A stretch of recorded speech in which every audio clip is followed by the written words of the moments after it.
కేటీవీఆర్కే news కి స్వాగతం. SC వర్గీకరణపై supreme court ఇచ్చిన తీర్పుపై కేంద్ర ప్రభుత్వం వెంటనే రివ్యూ పిటిషన్ వేయాలని పలువురు మాల నాయకులు డిమాండ్ చేశారు.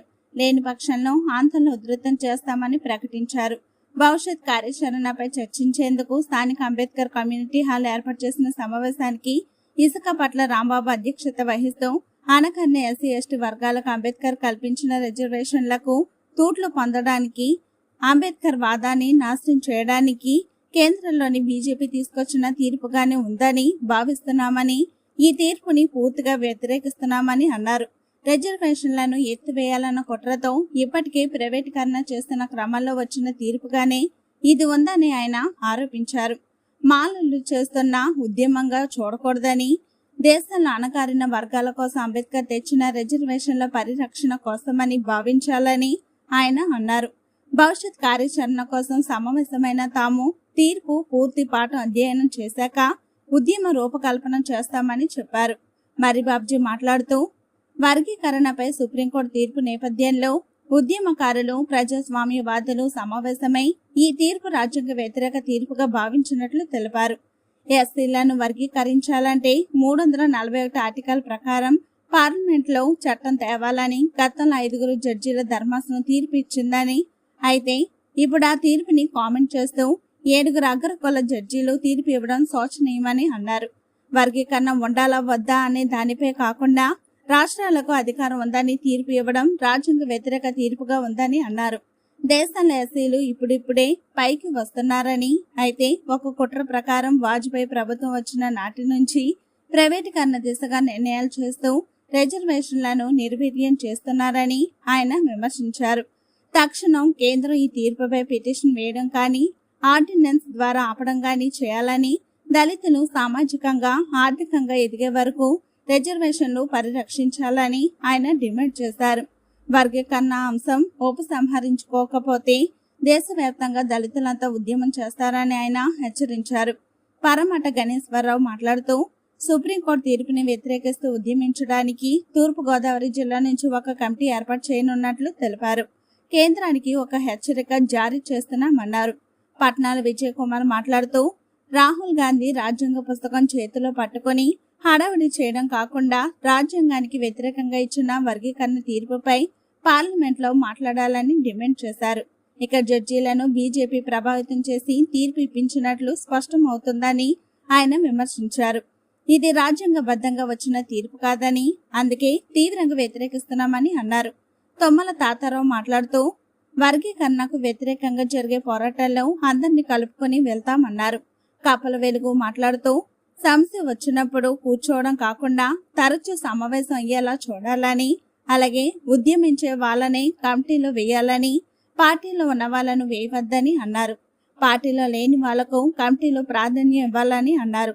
ఈ సమావేశంలో కాశీ నవీన్, పాము బాబురావు, జార్జి ఆంటోనీ, సమబత్తుల విజయ్ కుమార్, నక్క వెంకటరత్నరాజు, సూర్యరావు, రమణ, ఐటీఏ భాస్కర్, కొండపల్లి సూరిబాబు, నాగేష్ బాబు, నక్క విజయ్ కుమార్, అనిల్, రాహుల్, దుర్గారావు, మహేష్ తదితరులు పాల్గొన్నారు.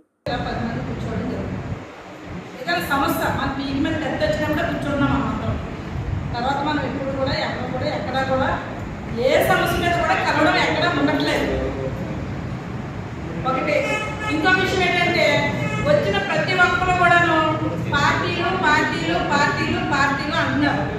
ఇప్పుడు ఏఎస్సీలోనూ పార్టీ వాళ్ళు ఎవరిని వేయకండి. అసలు కమిటీ ముందు మీరు ఉండండి, అక్కడ పొలాలు చేయమనండి. అంతేగాని పార్టీకి వేశారు, ఇవి చేయలేదు, వాళ్ళు పిలిస్తే వెళ్ళిపోయింది, అతనికి వేసాము, ఇప్పుడు ఎమ్మెల్యే గారు మీటింగ్ అని లేసి వెళ్ళిపోయారు. ఇవన్నీ మనకు వద్దు. ఏ పార్టీలో పనిచేసిన వాళ్ళైనా సరే వెనక ఉంచండి. ఏ పార్టీకి పని చేయలేని వాళ్ళని ముందు పెడితే కార్యక్రమం సక్సెస్ అవుతుంది. ఎందుకంటే వాళ్ళకి ఎవరు పిలవలేక మీరే ఉన్నారు కదా. ఒకవేళ మా ఇంట్లో అత్యవసరమైన సరే పార్టీ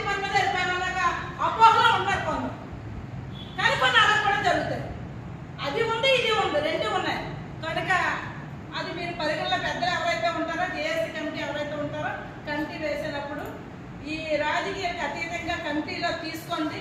నెక్స్ట్ వార్డు పరంగా ఏదైనా కార్యక్రమాలు వస్తే కనుక జనాన్ని తరలించడంలో కానీ దేనికైనా సరే మా కృషి మేము మహిళల తరఫున పెద్ద ఎత్తున చేస్తామని కూడా నేను తెలుసుకోవాలనుకుంటున్నాను.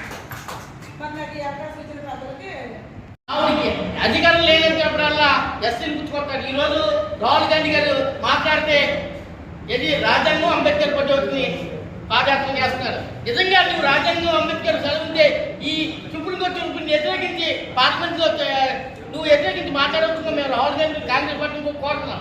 ఎందుకంటే నువ్వు అంబేద్కర్ని రాజ్యాంగాన్ని మాట్లాడటం కాదు, ఇలాంటప్పుడు నువ్వు నిజంగానే సుప్రీంకోర్టు నువ్వు మాట్లాడు. ఎందుకంటే మాట్లాడతా కాంగ్రెస్ పార్టీ ఎందుకు మాట్లాడుతుంది? అసలు కాంగ్రెస్ పార్టీ పునాది వర్గీకరణ విషయంలో. ఎందుకంటే అంబేద్కర్ని ఓడించడం కోసం బాబు జాండ్రని పోషించి బాబు జాండ్రని చేసి ఓడించి అంబేద్కర్ నామని కాంగ్రెస్ పార్టీ అప్పటి నుంచి కూడా కాంగ్రెస్ పార్టీ ఈ వ్యవహారం చేస్తుంది.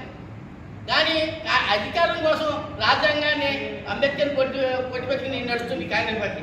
అలాగే బీజేపీ చాలా దారుణమైన వ్యవహారం చేస్తుంది.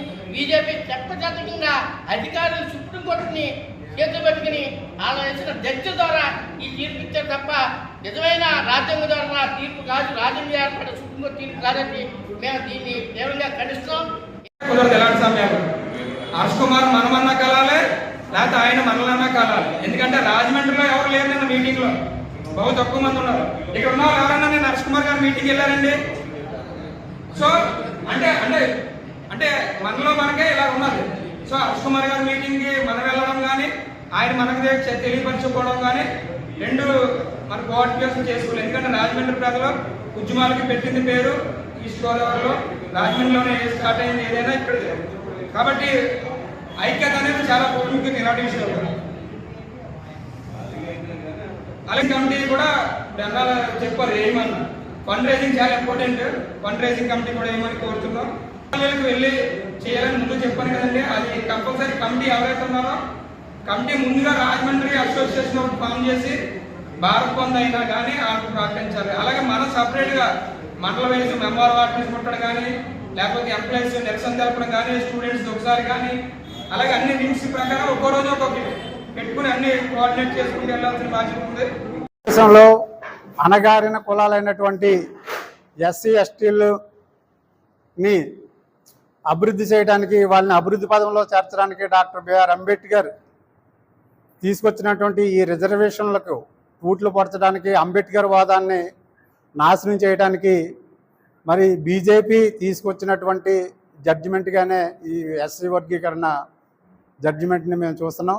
దీన్ని పూర్తిగా వ్యతిరేకిస్తున్నాం. ఎందుకంటే అంబేద్కర్ వాదాన్ని నామరూపాలు లేకుండా చేయడానికి బీజేపీ కంకణం కట్టుకుని ఈ యొక్క రిజర్వేషన్లు మొత్తం ఎత్తివేయాలనే ఉద్దేశంతో ఇప్పటి వరకు కూడా ఈ ప్రైవేటీకరణ పేరుతో రిజర్వేషన్లు ప్రైవేటీకరణ తీసుకొస్తూ ప్రతిదీ రిజర్వేషన్లు లేకుండా చేసి తద్వారా మొత్తం మీద రిజర్వేషన్లు ఎత్తేయడానికి చేసే కుట్రలో భాగంగా ఈ యొక్క జడ్జిమెంట్ వచ్చిందని భావిస్తున్నాం. జడ్జిమెంట్ పూర్తిగా వ్యతిరేకిస్తున్నాం. ఈ జడ్జిమెంట్ పూర్తి పాఠ్య భాగాన్ని మేము చూసి తర్వాత దీని మీద ఏ విధంగా నిర్ణయం తీసుకోవాలో తీసుకుంటాం. దానికి అనుగుణంగా ఈరోజు రాజమండ్రిలో ఉన్నటువంటి ఈ యొక్క మేము ఉద్యమకారులను ఒక సంఘానికి ఒక యూనియన్గా ఈరోజు ఇక్కడ ఏర్పాటు పడుతున్నాం. దానికి పేరు, దాని యొక్క విధి విధానాలు కూడా మీకు త్వరలో తెలియజేస్తాం. కాబట్టి ఈ యొక్క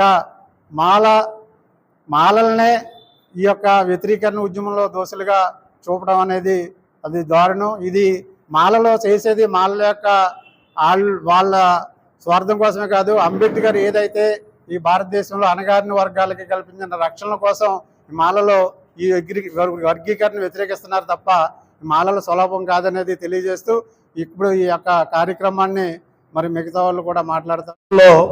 ఇటీవల సుప్రీంకోర్టు ఎస్సీ వర్గీకరణపై ఇచ్చిన తీర్పుపై మేధావులు, అదేవిధంగా ఉద్యమకారులు, ప్రజాస్వామ్యవాదులు అందరూ కలిసి కూర్చుని ఒక నిర్ణయానికి రావడం జరిగింది. ఈ సుప్రీంకోర్టు ఇచ్చిన తీర్పు రాజ్యాంగ వ్యతిరేకంగా ఇచ్చినట్టుగా భావించడం జరుగుతుంది. ఎందుకంటే 5 జడ్జిలు Chennai versus state of Andhra Pradesh కేసులో చాలా విపులంగా తీర్పు ఇచ్చారు. 341 ఆర్టికల్ ప్రకారంగా ఎస్సీలను వర్గీకరించాలంటే ఓన్లీ పార్లమెంట్లో యాక్ట్ రావాలి, ప్రెసిడెంట్ ఆఫ్ ఇండియా మాత్రం హక్కుదారులని. అదేవిధంగా అదే సుప్రీంకోర్టులో 7 అగ్రకుల జడ్జిలు 5 ఇచ్చిన జడ్జినే జడ్జిమెంట్ అంతా కామెంట్ చేస్తూ వాళ్ళు నచ్చిన అభిప్రాయాల్ని వ్యక్తపరిచి స్టేట్లకి జడ్జి కోర్టులో ఉన్న కేసు అడిగిందేమో వర్గీకరణ అవునా కాదంటే వారిచ్చిన తీర్పు ఏంటంటే దాన్ని పక్కన పెట్టి రాష్ట్రాలకి ఈ హక్కులను ఆపాదించడం ఇది జడ్జిమెంట్ వ్యతిరేకంగా ఇచ్చిన జడ్జిమెంటు, అదేవిధంగా రాజ్యాంగ వ్యతిరేకించిన జడ్జిమెంట్ అని చెప్పడానికి మచ్చుతునక కనబడుతుంది.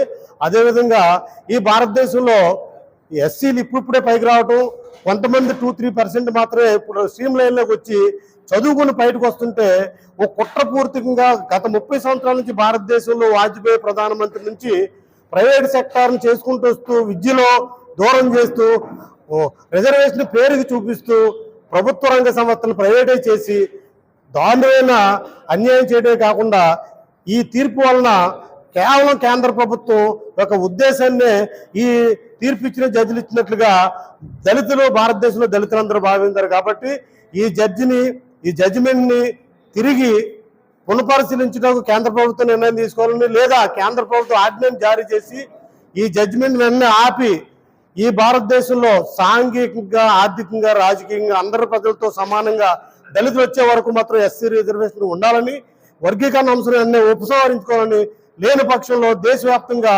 దళితులు అందరూ కలిపి ఉద్యమం చేయడం సిద్ధంగా ఉన్నారని, ఇది మాలల ఉద్యమం కాదు, ఉత్తరప్రదేశ్లో మాదిలు కూడా దీన్ని వ్యతిరేకిస్తున్నారని సందర్భంగా తెలియజేస్తూ వెంటనే ఉపసంహరించుకోవాలని డిమాండ్ చేస్తున్నాం. ఏదైతే సుప్రీంకోర్టు మరి వర్గీకరణకు అనుకూలంగా ఇచ్చిందో దాన్ని మేము వ్యతిరేకిస్తున్నాం. ఎందుకంటే అంబేద్కర్ యొక్క మరి భావజాన్ని అలగదొక్కడానికి కోసం, అంబేద్కర్ సిద్ధాంతాన్ని ఏదైతే ఆయన చెప్పారో దాన్ని అంబేద్కర్ సిద్ధాంతాన్ని మరి రూపుమాపడం కోసం మరి బీజేపీ గవర్నమెంట్ జడ్జిమెంట్గా మేము దీన్ని భావిస్తున్నాం. దీన్ని మేము పూర్తిగా వ్యతిరేకిస్తున్నాం. రాజమండ్రి పార్లమెంటు ఈ తూర్పుగోదావరి జిల్లా నుంచి మేము దీన్ని మరి వ్యతిరేకిస్తూ ఈ ఉద్యమాన్ని ఉధృతం చేయడం కోసం ఒక కమిటీ ఏర్పాటు చేసి, ఈ కమిటీ ద్వారా మేము ప్రభుత్వానికి, సెంట్రల్ గవర్నమెంట్కి మా యొక్క హెచ్చరిక జారీ చేస్తున్నాం. ఎందుకంటే ఇది తప్పిది. ఎందుకంటే రాజ్యాంగంలో ఆర్టికల్ 341 ప్రకారంగా దీన్ని మేము వ్యతిరేకంగా మేము దీన్ని భావిస్తూ దీన్ని ప్రభుత్వానికి మేము తెలియజేస్తున్నాం. మా వాదన మేము ప్రభుత్వానికి తెలియజేస్తున్నాం. ప్రభుత్వం, సెంట్రల్ గవర్నమెంట్ మరొక దాన్ని రివ్యూ పిటిషన్ వేసి సుప్రీంకోర్టులో రివ్యూ పిటిషన్ వేసి ఇది పునః సమీక్షించాలని మేము ఈ ఉద్యమం ద్వారా సెంట్రల్ గవర్నమెంట్కి తెలియజేస్తాం.